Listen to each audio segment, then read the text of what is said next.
Good afternoon, everyone, and welcome to the Economic Development and Innovation Committee.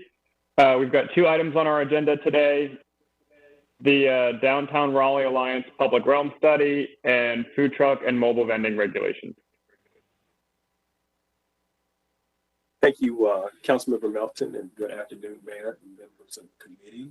We do have two items, so we'll try to move through the first one. I know the conversation on mobile food trucks and vending may take a little time, so we'll try to move expeditiously through the first item.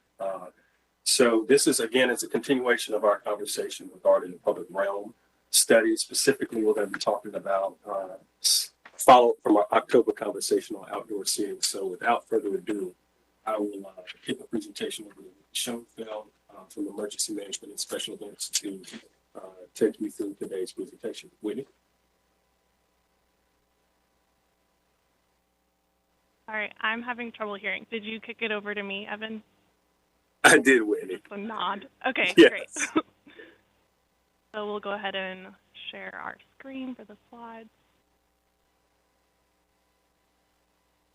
All right, so good afternoon, everyone. Once again, I'm Whitney Schoenfeld with the Office of Emergency Management, Special Events, and sometimes Hospitality. So this next slide here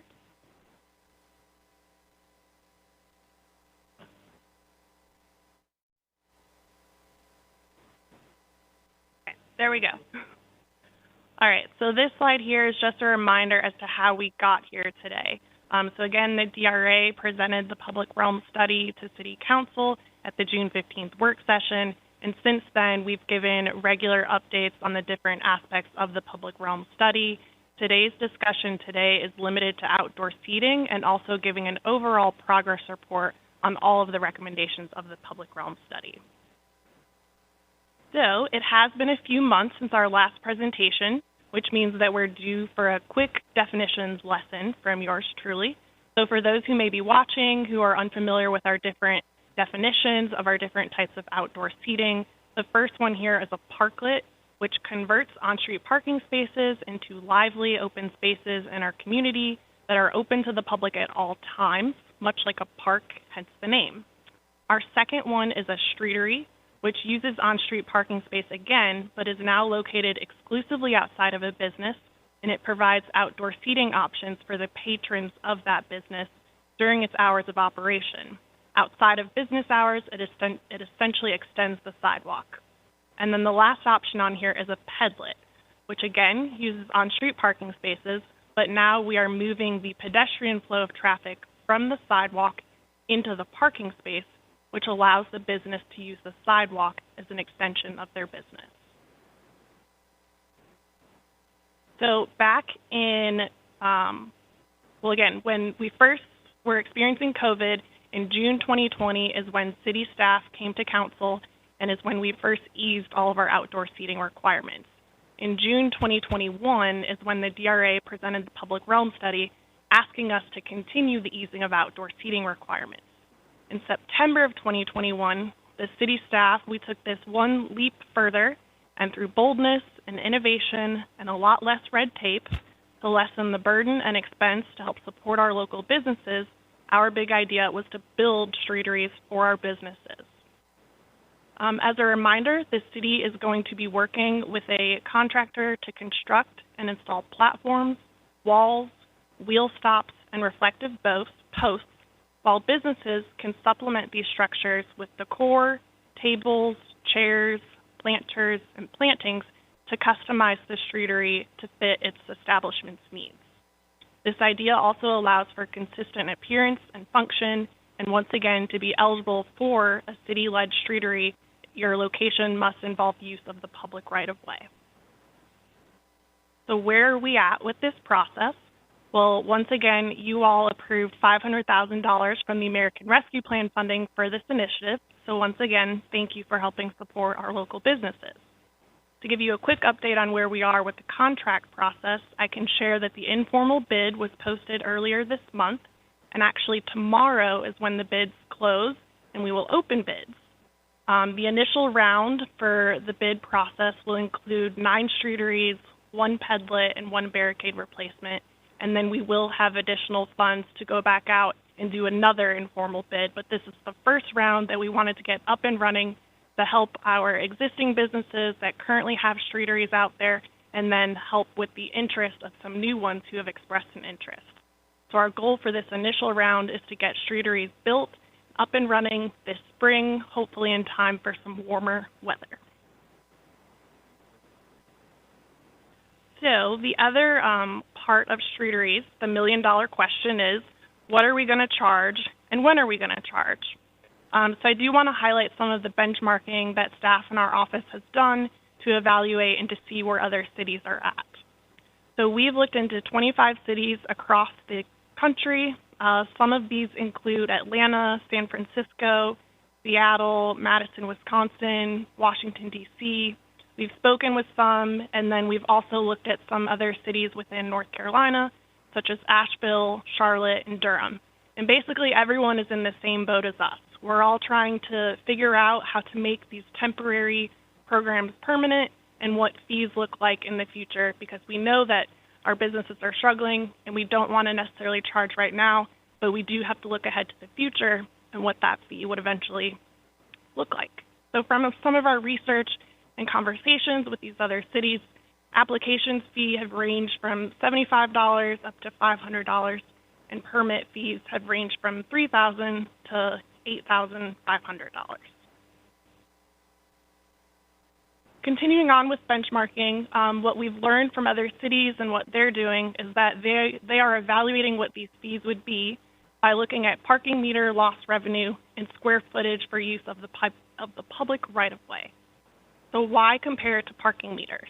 We understand that we want to get away from thinking of these as parking spaces and parking meter revenue and value, and we want to re-envision the curb. We've also heard comments about how parked cars aren't necessarily paying 365 days a year, 24 hours a day, which is entirely true. So why should a business have to pay for that 24/7, 365 days a year?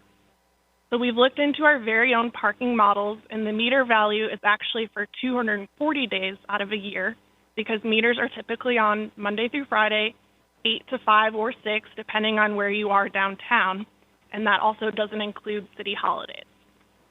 So when I show these figures here on the slide, once again, these do not account for weekends, weeknights, holidays, which are all other peak times that the public would use these spaces for free.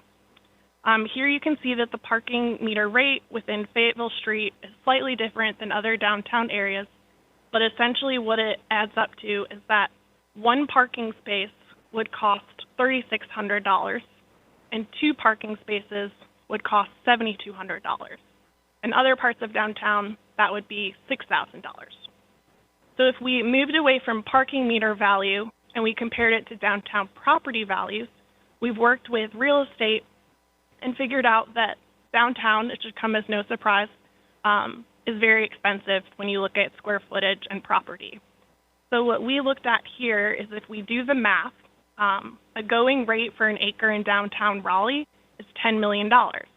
If we do this math with the square footage in an acre, the going rate of a streetery would cost $47,000. Now, obviously, that is not what we want to do, and that's not what we're going to suggest by any means, but it is pretty eye-opening to look at these different values. Before I get into what we are going to propose for fees, I do want to also highlight some community engagement efforts that we've done, and the DRA is going to speak to these as well. Our office, as well as staff from the Urban Design Center, worked with the Downtown Raleigh Alliance, and we held 2 outdoor seating information sessions back in November prior to the holidays. 23 downtown businesses registered to attend. The sessions were recorded and also sent out to the rest of the business community. During those sessions, I led a presentation on outdoor seating options for our businesses, and then the Urban Design Center went into design specifics. So with that, I'm going to pass it over to Bill to report on those findings from those sessions and feedback they did to figure out what businesses are willing to pay for fees and any additional feedback they may have. Hi there. Thank you so much. I'm Bill King with the Downtown Raleigh Alliance, and hopefully you all can hear me okay. There's an echo anytime someone not in chambers is talking. I don't know if the chambers need to mute. Is everybody else hearing it? Yeah. It's pretty distracting. Yeah, I don't hear it. Hey, Whitney, if we have tech support in the chamber, can they mute the podium microphone for a moment? All right, go ahead, Bill. Okay. Yeah, sorry about that. Okay, so I'm with the Downtown Raleigh Alliance. Thank you all for having us. We'll keep our remarks brief. I want to start by just giving a very sincere thank you to the city staff for all the work on this. There's been a tremendous amount of progress in how we're using our public realm differently, thanks to all the work here. So a big thank you to Evan Raleigh, Assistant City Manager, Whitney and her team at Special Events and Emergency Management and Hospitality, Pat and his team at Planning and Urban Design, Michael and Matthew in Transportation and Parking, the Raleigh Parks Department, and Raleigh Arts, as well as the Performing Arts Center and the Attorney's Office, all of whom have put an enormous amount of work into this. So a huge thank you to you. These are some really meaningful changes and are really important. So thank you to the staff for that. I'm going to show you this one graph here, and then I'm going to turn it over to Will Gaskins on my team for a couple more slides. This shows you where we are with food and beverage sales in downtown. And you can see where we were in February of 2020 and where we got to in November of this year. Keeping in mind, November was before the Omicron variant hit. And so you can see a couple of things here. One is how long we spent below normal sales, and at times way below normal sales. So when we think about, what we're doing here, we're not only helping businesses with the present challenge, we're helping them dig out of a very significant hole that many of them have. So there's a lot of sunk costs in rents and labor costs and supplies and other things that on top of vastly reduced sales means that this is a really meaningful change. So that's important to note. I'll also note here on the right side of the graph, notice in July we were climbing, and then suddenly in August we dipped back down. That's an example of what happened when the Delta variant hit. And so sales started to drop when that variant hit. We fully expect to see as much, if not a more severe drop because of the Omicron variant based off of the data we're seeing in our pedestrian counts. So you do see some changes here, and obviously there's a lot of work to be done in downtown. So on the specific feedback on fees, I'm going to turn over to Will Gaskins, who's our Vice President of Economic Development and Planning. Good afternoon. So just to quickly hit on some of the fee feedback that we've received and gathered per council's direction. Going back to the original public realm study, we did 3 very specific focus groups with restaurateurs, with some of the existing emergency measure parklet operators. And those happened in May, and then flash forward to November of 2022, where we worked with Urban Design Center and the Office of Special Events and Emergency Management to host 2 info session about the new streetery programs, kind of some light look ahead into the outdoor seating guide. And as part of those, we did a little bit of some polling and some feedback collection from those registrants. Next slide. So back during the public realm study, kind of the prevailing sentiment that we heard through those focus groups and talking with businesses was that those businesses that had the parklets and the streeteries were open to a fee at some point. But even 8 months ago feels like a very long time ago at this point in terms of what we've seen in terms of variance since then and where recovery is today. Again, the prevailing sentiment at the time was that value proposition for them really scaled with their ability to see value and recoup those initial costs. So streeteries do have an initial cost outside of the city-led initiative. And the longer that they're enabled to be permitted to have a streetery, be that a year, be that 2 years, et cetera, the more that value proposition changes. At that time, there were a number of businesses that expressed real concern around any potential fee, as that was in the real midst of the pandemic that summer in particular. And they've been sensitive to the fee amount since then. Next slide. Again, flash forward to November when we had those 2 info sessions, as well as some feedback that Bill and I have been gathering with restaurateurs outside of those sessions. Of those that participated, a majority of them were again open to some fee, but framed it more so as open to a fee after this first year of the new program, and that fee being for an annual authorization of the streetery.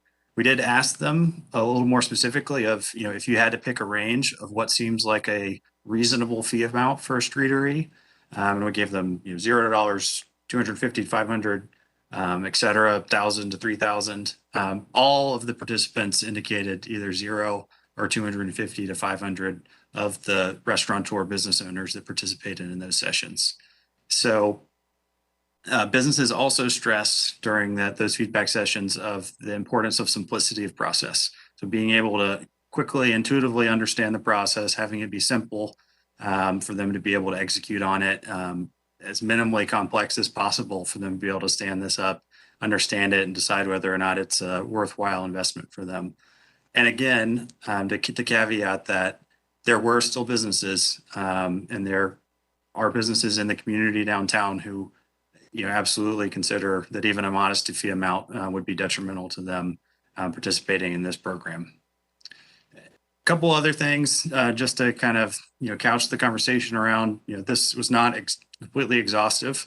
We did not talk to every single restaurant or potentially eligible business in downtown about this. Of those that participated, these are the results. So if you were going to consider this further, I'd absolutely encourage you to continue to engage businesses as those fees and this program gets rolled out and honed and developed and really streamlined. And that, I think, is our last slide, and I'll kick it back to Whitney.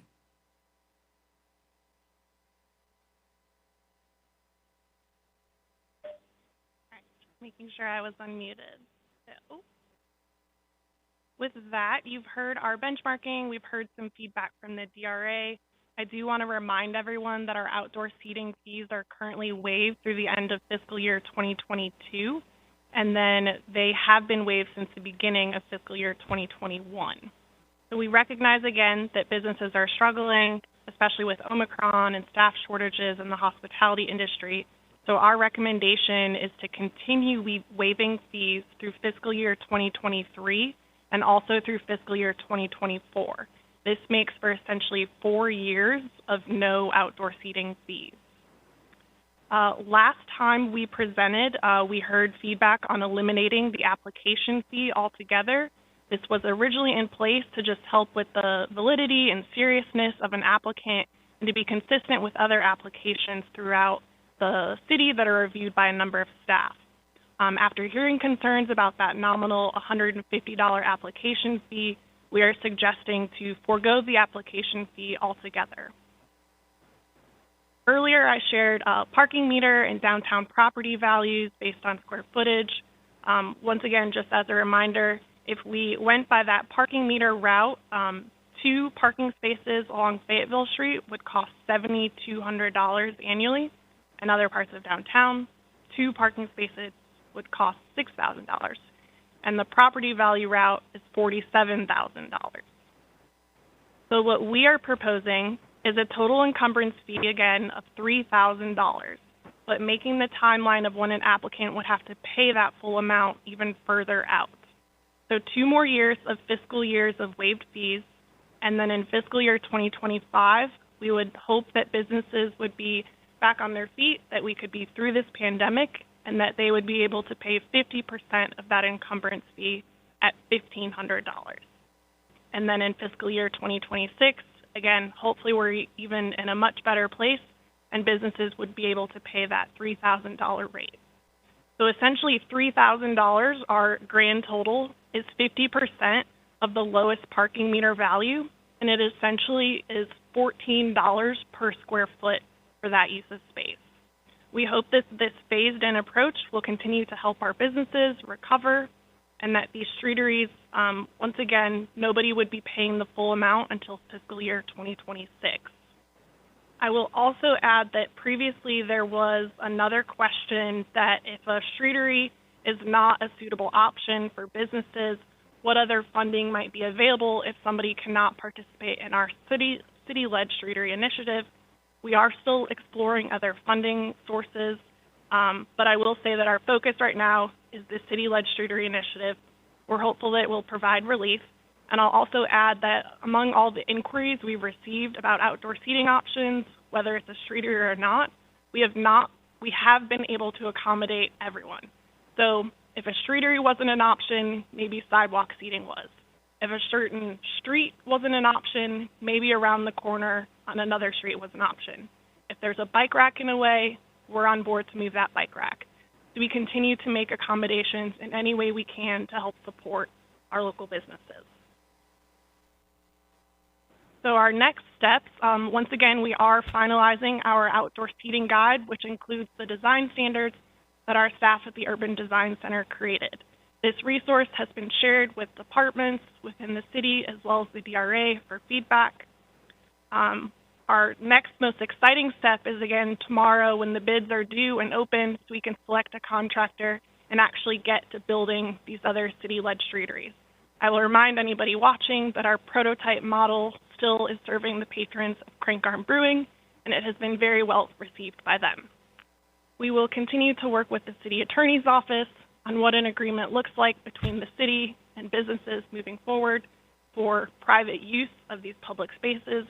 And eventually we will need to amend code to reflect our new outdoor seating program, and we would anticipate to come back to the full council for approval of those code changes at least by the first meeting in March, so we can implement any changes by the end of March, which is currently when our outdoor seating requirements extend through.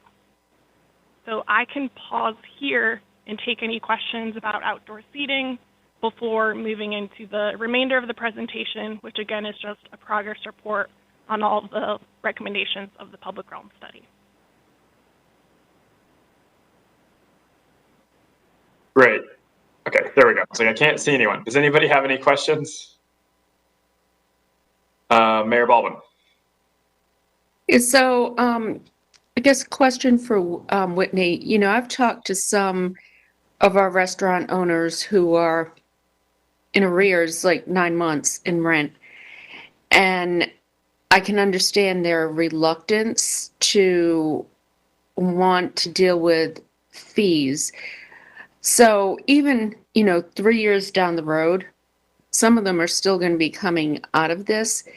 Is there a way to have a check-in with council before the actual fees are enacted? Just so we, and again, with DRA, whomever, just so we make sure in the future before we put these fees in place that we're dealing with reality, because none of us know what's going to happen. Absolutely. I feel like somebody unmuted to talk, or I may have made that up. But yes, so the fees would not have to be approved until that budget year. So we would certainly come back to council as we get closer to that date and have this conversation again and see where we're at. And again, hopefully we would be through the pandemic at that point. But yes. Well, I would say conversation with council and also conversation with Downtown Raleigh Alliance. I think it's helpful for DRA to kind of take the lead and all of you kind of hear what is happening with our businesses at that time. Absolutely. And we also stay in regular contact with all of our current outdoor seating permit holders. So we would certainly be open to continuing that conversation with them as well. Okay. And I would say thank you for coming down on the fees. I think that is very necessary based on where we are right now. So thank you. Councilmember Knight. Thank you, Committee Chair.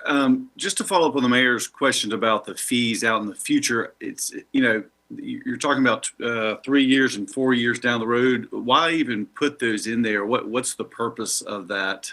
I get that. I guess there's some sort of planning that could go on around there, but I'm not sure what it would be even. Would it be budget planning? Trying to let the businesses plan? That's just a long ways out to even be, it's just a guess, especially with us not out of COVID yet. Yeah, so as we establish, go ahead. Yeah. Well, I was just going to jump in on that particular question, Councilman Knight. I think one of the things that we heard from the committee when we took this question up last go round was the desire. I think we also heard this feedback from DRA was the desire to have some level of certainty for businesses that were entering into this program. So I think even though we have deferred the payment out to several fiscal years, I think what we were trying to establish and proposing a fee is for those businesses that may be considering entering this program now to have at least some idea of what a fee at the point at which it is charged would look like. So I think what we're essentially saying from our staff's perspective is that 3,000 is the threshold that we would set. And I think that's probably something important for businesses considering this to know that we're not, saying 5 years from now it could be 8,000. I think from a staff perspective, that's would be the limit, the upper limit of what we would recommend. Again, informed by the peer research that we've done. And again, that put us at the very low end, at the lowest end of the peer communities that we evaluated. So. Okay. Thank you for that. I do. I think they're going to hear 3,000 and then that's what they're going to be thinking. But I hear you that's the upper the ceiling, I guess. The other question is, remind me again, the public realm study, I think, was only focused on downtown or the DRA area. The program itself, what is the breadth of that? Is it citywide or is it only going to be within DRA's jurisdiction? So for outdoor seating and streeteries and whatnot, you do have to use a parking space that's on public right-of-way. And currently, our parking spaces are in downtown Raleigh, where they're on public right-of-way. So you don't necessarily see those metered parking spots elsewhere throughout the city. So I will say in other aspects of the public realm study, again, even though it was made for downtown, for instance, special events, we applied grant funding throughout the entire city. So we're trying to take certain aspects of the public realm study and apply it to other parts of the city where we can. But unfortunately, with outdoor seating, again, using parking spaces, which are public right-of-way, those are downtown. So just to be clear, so the only metered parking spaces we have in the city are in downtown.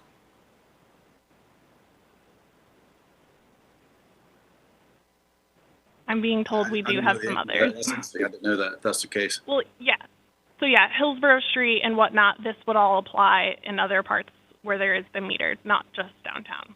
Like thinking of Fayetteville Street and Glenwood. But Hillsborough Street is a part of this as well. Okay, so it's wherever they're metered parking, public metered parking spaces. Yeah.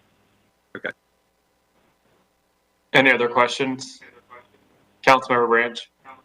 Yeah, I just want to say thank you for all of the presentation.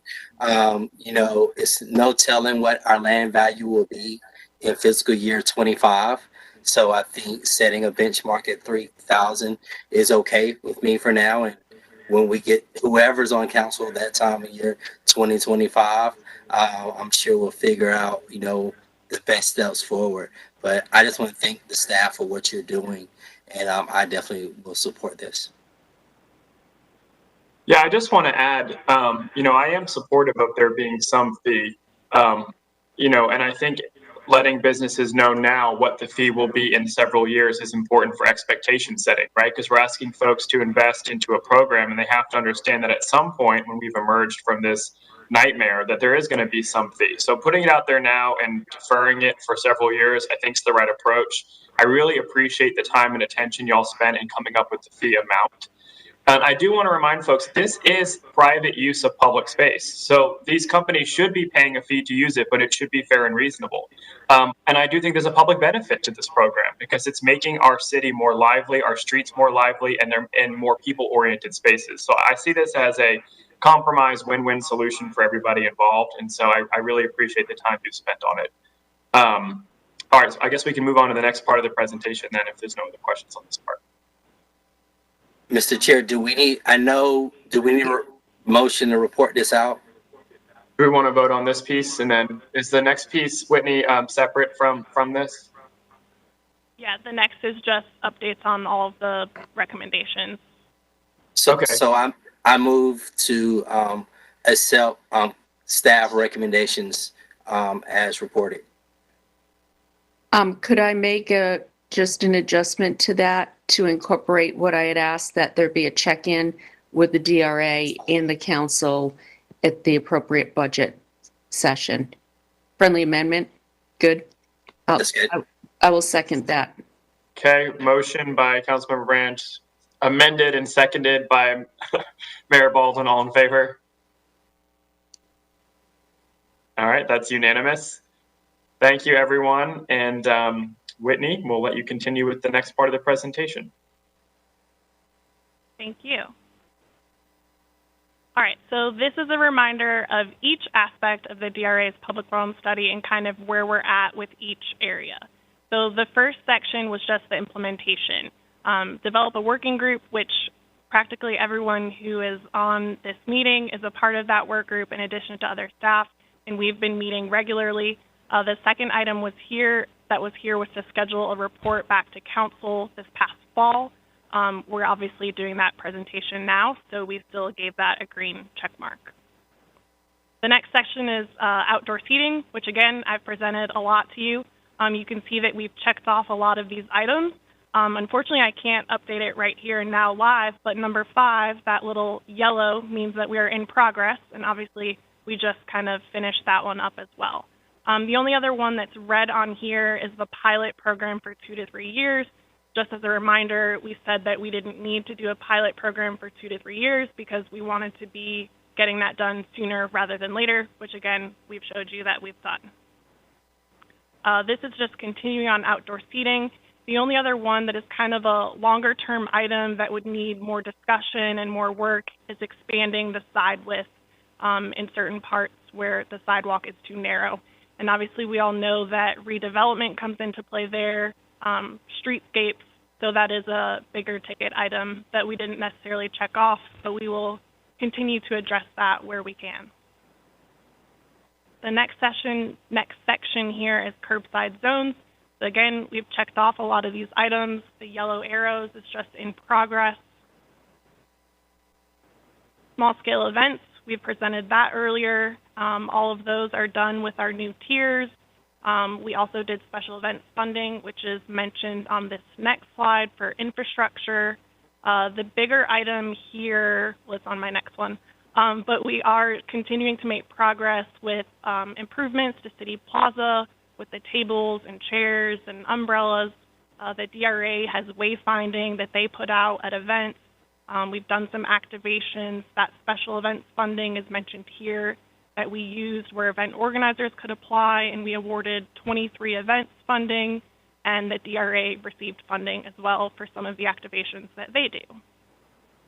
This next one here is programming. So parks and our convention center staff have really taken the lead here on programming different parts of downtown. Again, all at the DRA's recommendation, and the DRA has also been a big key player in programming and making a lot of these activations happen. The pause button on this one is targeting plazas and streets for possible play installations and summer camps. Just more discussion would need to happen there. Parks obviously needs interior spaces due to heat, inclement weather, access to restrooms and whatnot. And then the other item that we'll keep coming back to full council with updates is the LED screen. So with that, as you can see, we have made a lot of progress on a lot of these recommendations. I know I went through that quickly. Again, those remaining items are outdoor seating code changes will eventually need to go to full city council, which again, we hope to do in the next month or so. And then LED screen updates would also be shared with the full council. So with that, I will kick it over to Evan for any final remarks, again, as we just show that we are nearing completion of these recommendations. Yes, thank you, Whitney. Members of the committee, I think this is a first update that we've probably provided to you. I know this has been in committee since the summer of last year, and you've done a tremendous amount of work.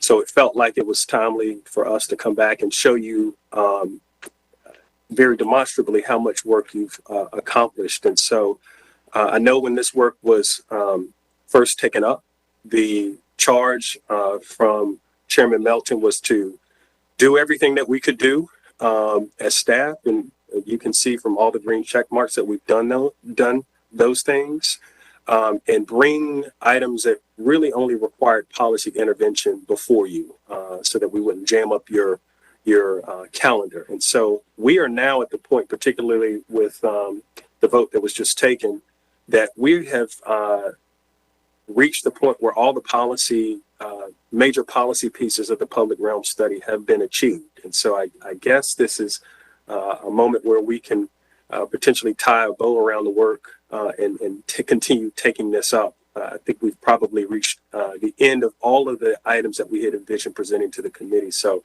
I guess it's been 8 or 9 months. I can't remember exactly, but a lot of work, a lot of hard work from committee and staff. And I think, again, the message here is we may be done in terms of bringing this back to you for the future, unless you see otherwise. So. Well, thank you, Mr. Raleigh. Councilmember Branch, I was going to real quick ask Mr. King if there was anything else since this action item originated from DRA that he thinks would be worthy of committee discussion or assistance. Let me do that real quick and then we'll pivot over. All right. Yeah, thank you so much. I appreciate it. I will give a big echo again and thanks to staff. There's just so much work that's been done and some really major changes that have bbeen done. So another huge thank you to the team for that. It's just been amazing to get the support that we've gotten for this. So thank you again for that. When we look at the study, most of the work that's remaining really is in the final 2 sections, which is around infrastructure and investment and activation. And so that's the work on City Plaza, of which there's various investments and opportunities there to improve that, Market and Exchange Plaza, as well as some of the key activations that we want to bring back to downtown that we think will have a meaningful impact and some investment there. So those are where in broad terms, where the remaining items are. And how that is updated and all, I leave to you all. But we would certainly hope we'd continue to be able to work with staff, and that working group has been highly effective. So we'd hope we'd have the opportunity to continue to work on that and continue to be able to update the council on progress there. Real quick, Mr. Raleigh, are those sort of tasks that you had just mentioned that sort of the policy direction that you needed is sort of tied up? Are those other outstanding tasks more maybe not policy decisions, just I guess on the punch list that still need to be worked through? Is that right? That's correct, Chairman Melton. Yeah. Can we get an update on those items at a future committee meeting? Just I want to make sure that we are still thinking, creatively, and if there's any way we can assist. So maybe if we could keep that piece of this item in committee and just get an update on that would be great. Certainly, we can definitely do it. Yes. Councilmember Branch. I was actually going to do something that's going to surprise our mayor. On the outdoor seating part, the study potential to expand the sidewalk and width and permanently where appropriate. I was thinking if we could actually pass that off over to transportation, because that's where that work will actually be done, and have them bring back to a report within the Transit and Transportation Committee, because I think that's where that would be a better fit for that one particular item. Wait a minute, I don't believe my ears, but okay. I don't mind working. I just need something to work with. I am good with that. If everybody, we need a motion to do that? Okay, I'm just gonna, why don't you just make a motion, Corey, and I'll second it. So I move to have the study of potential expanding of the sidewalk with permanently where appropriate in the downtown outdoor seating area to be transitioned to the Transportation Committee, and at the appropriate time presented to the Transit and Transportation Committee for an update. Second. Okay, motion and second, all in favor? All right, that was unanimous. All right, so it sounds like we're gonna obviously refer out the recommendation on the fees for the permanent outdoor seating. The piece about sidewalks is going to transportation and transit. And I'd like to just keep this topic in committee then, just to get some updates on the outstanding action items that may not necessarily require policy direction, but would be good to just have check-ins on those. Does that, I guess, wrap up that agenda item, Mr. Raleigh? It does, Chairman Melton. That is all we have. Thank you. All right, so we will pivot over to the food truck and mobile vending regulations item.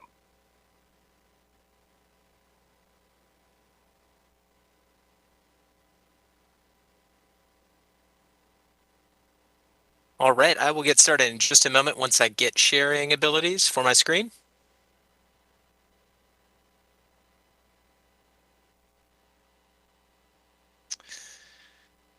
Thanks very much. Hopefully everyone, apologies, it seems sharing the wrong screen. One more attempt.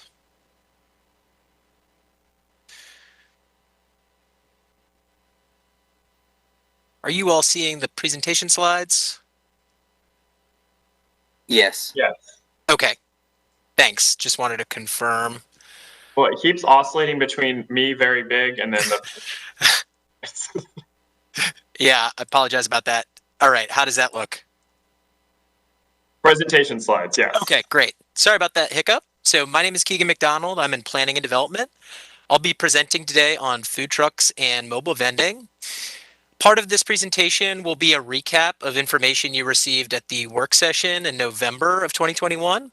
We also have some additional detail responding to questions we received about potential administrative and enforcement impacts that may be felt if the food truck program for the right-of-way particularly is expanded. So we were able to meet with the relevant departments and staff, and I think put together a fairly comprehensive framework for how an expanded right-of-way program could be effectively administered and enforced without huge demands on staff time or, of course, requiring additional staffing. So first, a little bit of history. This item, as you may recall, originated actually in this committee earlier in 2021 as part of the Community-Centered Economic Development and Strategic Small Business Investment Initiative. So that was part of a larger conversation concerning food security and food access. Some other topics that this committee is probably familiar with included ACUs, corner stores, and farmers markets in public parks. We presented findings and recommendations intended to expand flexibility and hopefully increase usage of both the food truck permissions that we have for private property and also the food truck permissions we have in the right of way.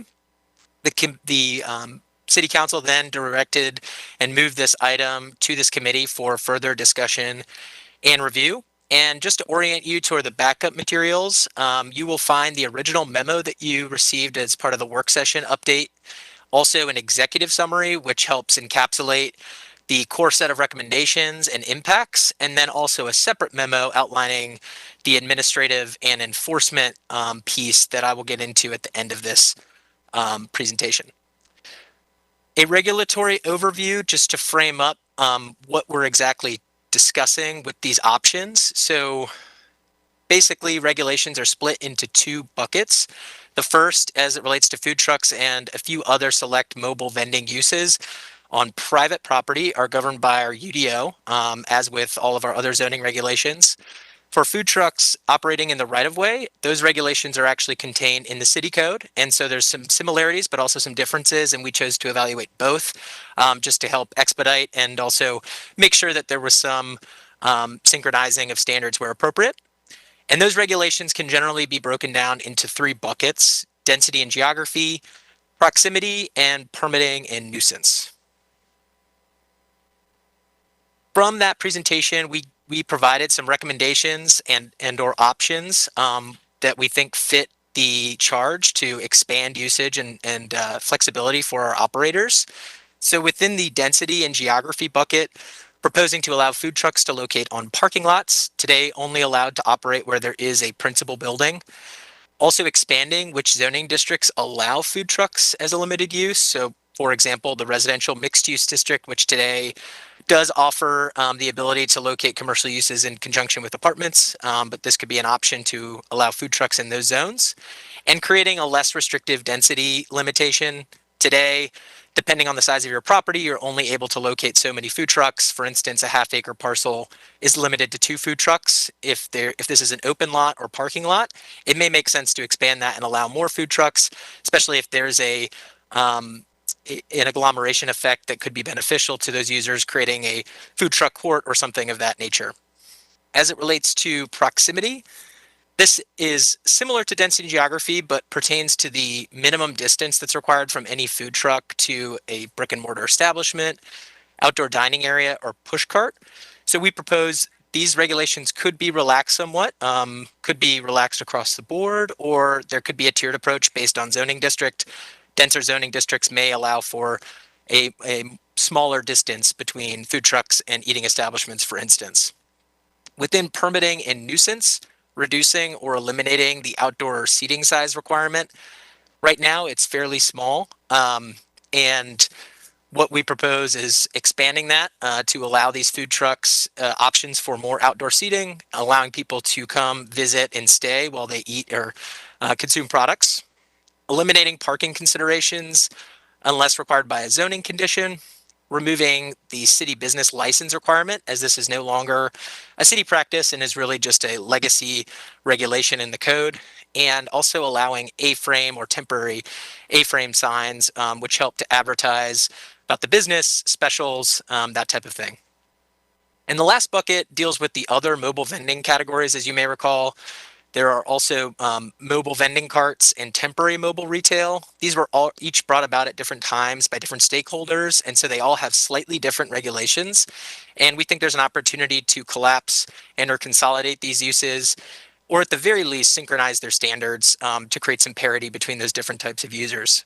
Specifically for mobile vending carts, these are small carts that are able to locate today in retail shopping centers, think big box retail, hot dog carts, for example, revising locational requirements that exist, just providing them more flexibility as to where to locate on a specific site, and then also eliminating parking regulations generally for these uses. So as some of you may be aware, the council has already authorized a text change, which is still in process, to eliminate minimum required parking citywide. So if that does, if it is adopted in its current form, it would take care of this requirement. It is already sort of a policy initiative that's been started. For the right-of-way recommendations, a lot of these look very similar. For density and geography, however, the big recommendation is to permit food trucks to utilize public on-street parking spaces. Today, food trucks are limited to 4 specific zones. And within those zones, there are very specific loading zones, so tightly regulated today. We are proposing a model which would open up most, if not all, of the on-street available parking spaces and create a system by which food truck operators can pay and access different hours of operation or stay within those spaces that are beneficial to their business and work within our existing payment model and system. However, we understand there may be a need or desire to limit operations in certain geographic areas, whether that's outright or limiting hours. That's, of course, an option that could be inserted. And we understand there's sensitivity around specific corridors. And so that's absolutely an option if the committee wants to move in that direction. Setting on-street parking space requirements for food trucks, this just relates to how much space a food truck is able to occupy, ensuring that the code is amended appropriately to accommodate larger vehicles. Typically, food trucks take up more space or can take up more space than a traditional passenger vehicle. And setting time limitations for these operators while located in on-street spaces. Many of our spaces are pretty limited in terms of the amount of time a vehicle can reside there. And so we understand that food trucks may need to operate longer in order to make it a viable option for them. And so this is something that could be amended in our city code. For proximity, reducing, again, proximity standards from adjacent restaurants or push carts. And this could be synchronized with the UDO or kept separately. And similarly, standardizing that language in those distance requirements. We think there's an opportunity to create some parity between those food trucks in the right-of-way and food trucks on private property. And last, within permitting and nuisance, synchronizing hours of operation. Right now, they're pretty disparate, and staff feels that food trucks, whether in the right-of-way or on private property, probably have a similar impact on neighbors. And so there's an option there to synchronize. And it also creates a more even and predictable landscape for food truck operators, assuming they might have a permit to operate on a specific parcel, but might also want to partake in the right-of-way program. It creates some consistency for them as they go about their business. So we understand that there are, of course, going to be impacts with any of these options. And I just want to recap those again for you all. We broke them down in a few different categories, and I think these are both positive and some that might be require additional consideration from the committee. So as far as stakeholder impacts, if we expand the program, we understand that there'll be competition anxiety, particularly for brick and mortar establishments. The pandemic has been exceptionally hard on the hospitality industry, and we realize any increase in competition or economic threat to those businesses, or what's perceived as an economic threat, we could see some pushback or concern about expanding the right-of-way program. We did want to mention, though, through our research, we found that there is a synergistic effect found in other jurisdictions where there's an uptick in food trucks. There's also been an uptick in brick and mortar establishments, and they often serve different clientele and offer different experiences, as you might expect. Economic impacts, it could increase economic competition amongst restaurateurs. Of course, food trucks bring their own benefits to the local economy. It's a employment source, also offers people opportunities to spend and consume and visit areas of town that they might not otherwise visit. It can bring goods and services to other parts of town as well. Also, food trucks are seen as sort of an entry point into the food industry for people with low access or with little access to capital, or who may have a innovative idea or a niche idea, for instance, that might not be well suited to a standard brick and mortar establishment. Public space and community impacts. if food trucks are able to locate in the right of way, it could increase pedestrian congestion in certain areas.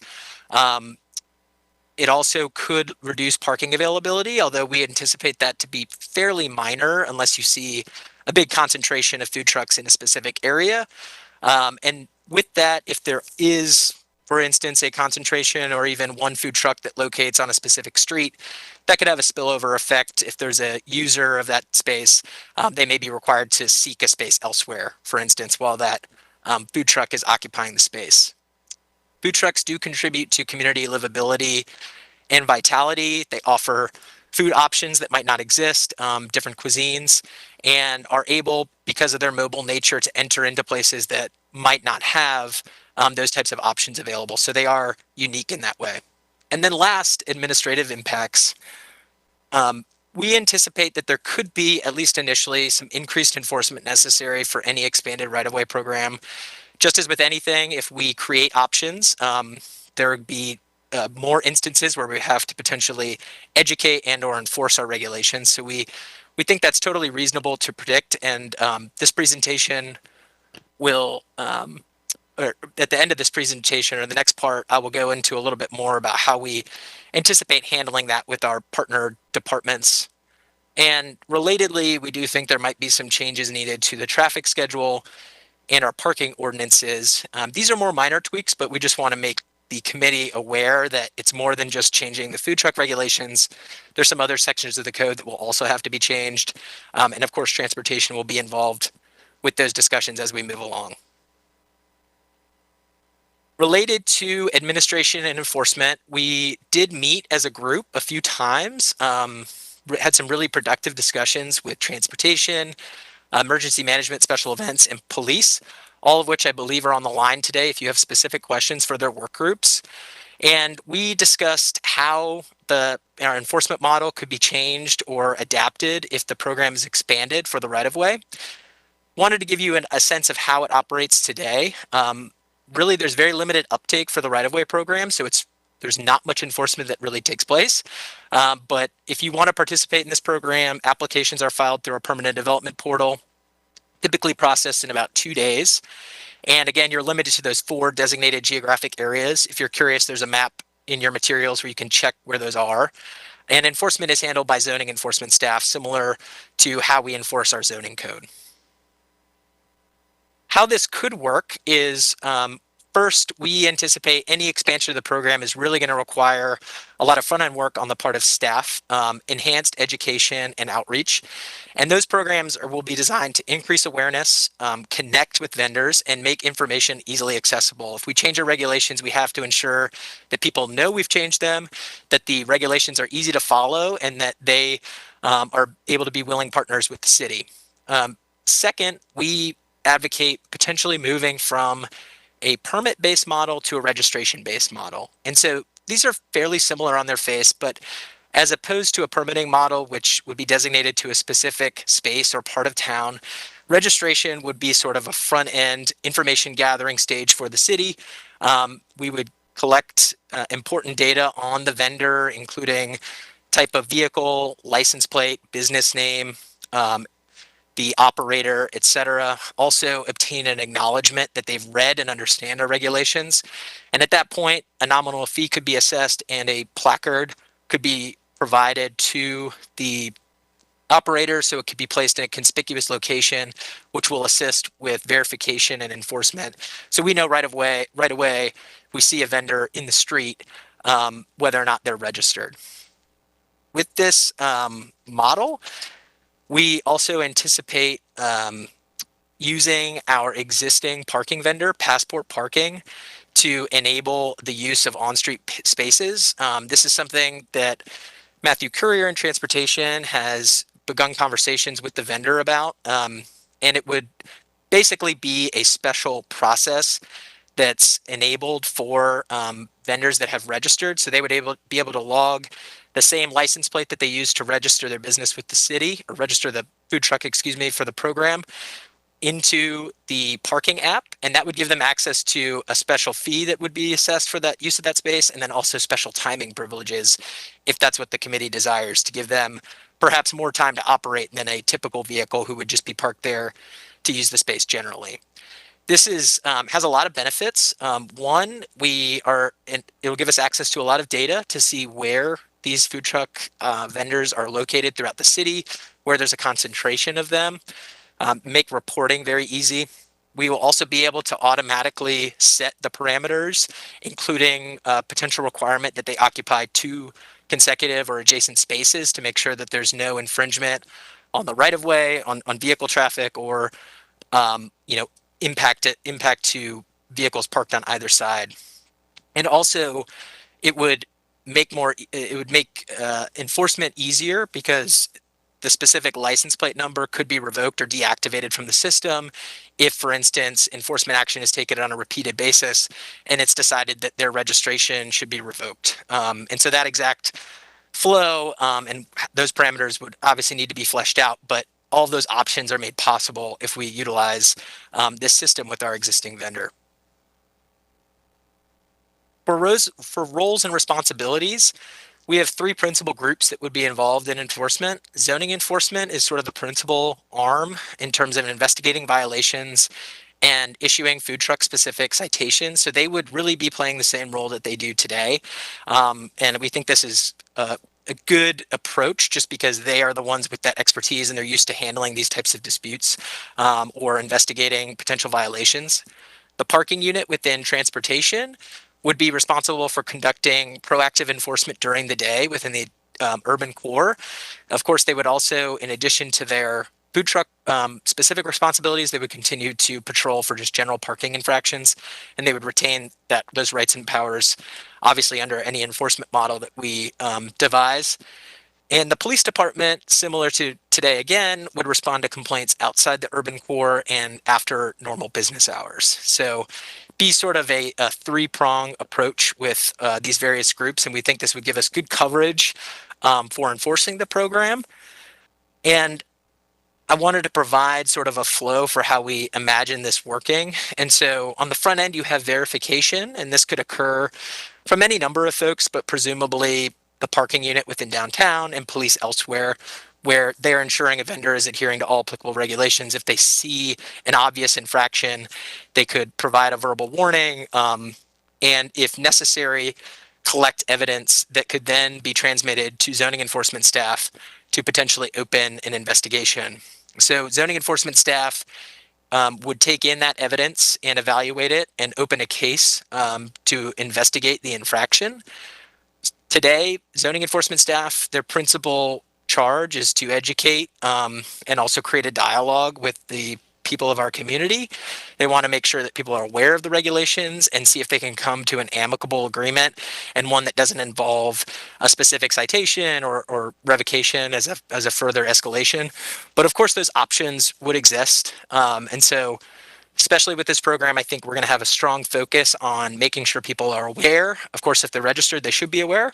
But if, there could be a misunderstanding, especially if it's a minor infraction. And so zoning enforcement staff would have the flexibility to try to bring a vendor into compliance, but would have those options, including citation and revocation of the registration.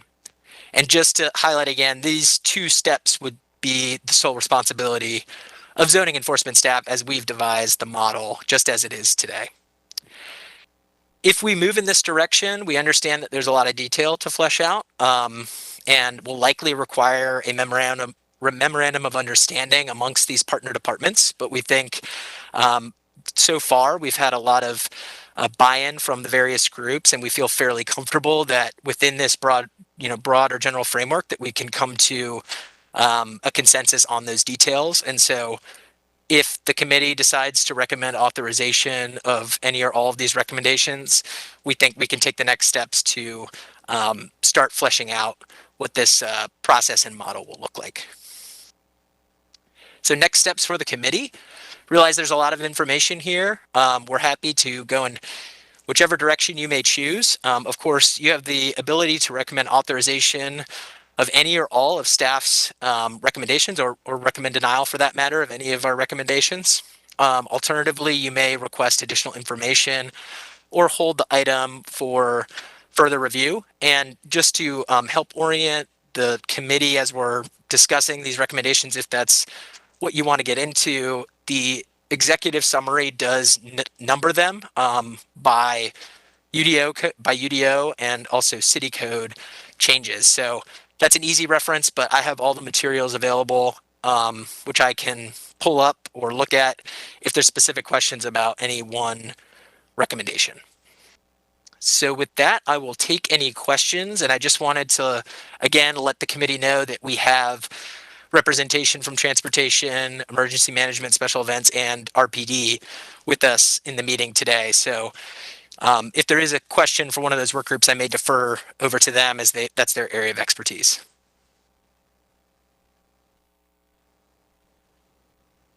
All right. Do we have any questions, Councilmember Branch? Yes, thank you, Mr. Chair. My question has to do with your 4 geographical areas. Those are the 4 areas that you want to keep and open up for food trucks, correct?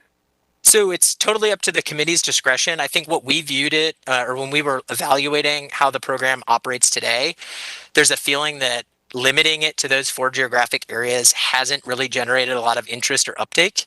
And so we viewed it through the lens of, if we expanded this to any permitted parking space, how could it operate? And of course, the committee retains full right to restrict it however you please. But I think our discussion centered around looking at the broadest possible approach, just to make sure we have it covered. And we think the model and the software and vendor that we have now could enable that pretty easily, just at the will of the committee and of course the council.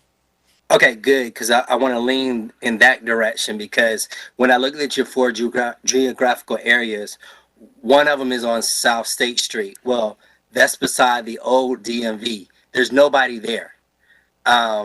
So we would definitely need to remove that, I think, really as an option, because there's nothing there, and I don't expect any headway on that for at least 2 to 3 years, unless the mayor can think of any other miracle that may happen. So that was my first question. So thank you there. My second one goes around private property and the areas. I saw residential mixed use. Are we just opening this up for any mixed use, or is it going to be for any zone? So food trucks today are already permitted in a number of different zones. We were just presenting an alternate, another option is to permit them in the RX district. I will say the RX district today is principally a residential district, even though it says mixed use. It's principally residential in that commercial businesses are limited to the corner units of apartments. But today I'd have to reference the use table to give you the exact breakdown of districts, but they are permitted in food trucks today are already permitted in our CX district, for instance. We were just proposing, if you wanted to make even greater allowances, the RX district is a place where they could theoretically be permitted. Okay. Yeah. I think for me, the main thing was the item that I think has been removed is the require of a structure. Because I know someone that had in an area that used to be an old service station, and it's completely gone, completely razed. The owner was going to allow someone to set up food trucks there, but because there's no structure there, they're not allowed to by our current code. So I think making that change and modification in those areas where it's in a commercial area, I think for me is something positive that I would like to see. And just for your reference, I was able to look at the use table. Right now, food trucks are permitted in all mixed use districts as a limited use, meaning there's specific standards that they have to meet, except for RX. So that's the one district they're not permitted in. But again, no commercial establishment is really permitted in RX unless it's in conjunction with an apartment building. So this would be a little bit of a break, but we just wanted to provide that option if it's of interest to the committee. Okay, thank you. Mayor Baldwin. Thank you. I chaired the Law and Public Safety Committee when we first tried to get food truck regulations through. It took over a year. And what we came up with really needed to be looked at because we do live in a different time. And I can't tell you how grateful I am to have you bring forward what you brought forward. Definitely a modernization, a lot friendlier to food trucks and businesses. And I'm going to make a motion to approve. Seconded by Councilmember Branch. And this may be just, are we just approving all of staff's recommendations? Is that the motion? Okay, so it's moved by Mayor Baldwin, second by Councilmember Branch. All in favor? Okay, that was unanimous.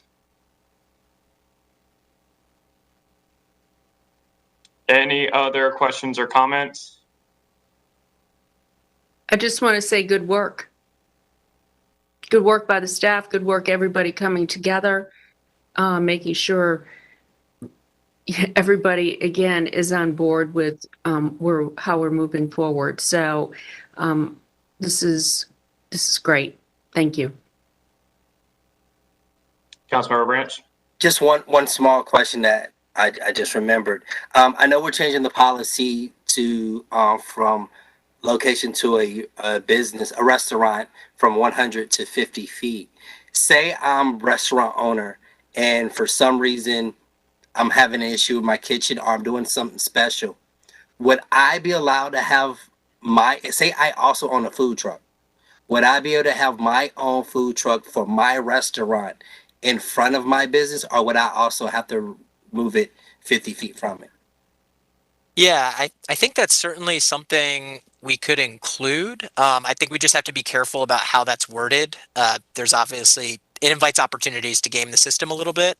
But I think we have similar provisions in the code today related to, owner or occupant of a neighboring property. And so potentially something similar could be included. I would just have to, it's something we'd have to consult on. I know there's restrictions about us regulating ownership specifically in the UDO, but this might be an avenue that we could address because I understand the point that you might want to create flexibility for a specific owner, to utilize a space that might be closer than 50 feet in front of them for the food truck. Okay. Well, y'all are the experts, so I'll let you null around on that and let us know. Yeah, thank you for the suggestion. And I just wanted to add one other thing. When I saw this agenda item, my first thought was, a couple of meetings ago, council made a decision about push carts and it got a lot of media attention. And the mayor and I at that time were pushing to push the push carts into committee for a deeper dive. I noticed in today's presentation that one of the items that we've now unanimously approved was looking at the push cart regulations and finding a way to make them more uniform with other mobile retail and food trucks. So in a roundabout way, it ended up in committee anyway. The decision about limiting the hours is done, but it looks like now it's going to be looked at more holistically with these other items. So I would just wanted to flag that for staff too, if there's a way we can find a measured, fair compromise solution on that can be presented as a holistic part of this mobile retail and food truck changes, I would appreciate it. Yeah, absolutely. And I will note that there are regulations in the UDO today for outdoor mobile vending carts on private property, as opposed to push carts in the right of way, which are obviously by form can look very similar. But I just wanted to note that kind of distinction is that what we're envisioning with the recommendations is that the regulations for push carts on private property be synced up with food trucks. But we also know that the hours of operation for push carts in the right of way have been modified recently, and we want to take that into consideration as we look at hours of operation for these uses generally. Thank you. Yes. Anything else from anyone?